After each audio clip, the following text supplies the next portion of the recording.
Ilang grupo at kongresista ang pumalag sa navideohang paglulunsad ng Tomahawk missile ng Amerika sa unang beses na paggamit sa idinaraos na balikatan exercises. Mula Leyte, tumama ito sa Nueva Ecija sa loob ng humigit kumulang 1 oras.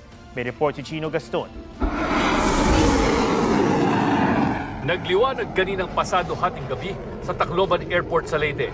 Ayon sa Koalisyong Makabayan na naglabas ng video, pinalipad doon ang isang Tomahawk cruise missile. Sa pool. Kita rin sa video na bumagsak ang missile sa Laur, Nueva Ecija. Ang pagpapalipad ng missile ay bahagi ng balikatan exercises ng mga sundalong Pilipino at Amerikano. Ayon mismo kay balikatan spokesperson Colonel Dennis Hernandez. Ginamit sa pagpapalipad ng Tomahawk missile ang Typhoon Missile System. 2024 pa dinala ng Amerika sa bansa ang Typhoon, pero ngayon lang ginamit. Mahigit 600 kilometers ang inilipad ng missile at dumaan sa eastern seaboard patungo sa target area na nasa loob ng Fort Magsaysay sa Nueva Ecija. Pasado 1:00 ng madaling araw. Ayon kay Hernandez, ito ang unang beses na ni-launch ang Tomahawk missile sa Pilipinas. However, the munition, the rounds is inert. So wala siyang live, walang explosive. Impact lang yung name-measure, accuracy.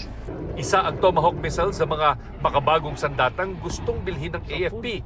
Posible raw itong gamitin na pandepensa sa teritoryo ng bansa at pansawata sa panggigipit ng China sa West Philippine Sea. Kaya nitong tamaan ang target ng hanggang 1,500 kilometers ang layo. It is a steaming missile. You can fire it anywhere. Unlike the traditional rocket na isang direction lang. It can travel, and a low-level flying missile mag-hit talaga ng target to as small as a window. Kahit bintana ay yung target from afar, kaya niyang palusutin yung Tomahawk. Tutol ang grupong Koalisyong Makabayan sa missile launch at nananawagan ng investigasyon.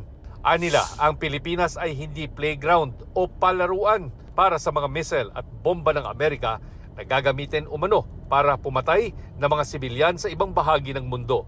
Kinundena rin ito ng ilang kongresista dahil bukod sa delikado para sa mga Pilipinong sibilyan, tila nakakaladkad pa raw ang Pilipinas sa mga kinasasangkutang gulo ng Amerika. Sinusubukan ng GMA News na makuha ang panig ng AFP at Department of National Defense. Dati na ring inalmahan ng China ang pagposisyon ng Typhoon sa Pilipinas, partikular sa North Luzon na malapit sa Taiwan. Wala kaming pinatutunguhang bansa na gawin to at karapatan namin ng armed forces nyo na gawin ito para sa ating depensa sa ating soberanya at ating teritoryo. Chino Gaston, GMA News.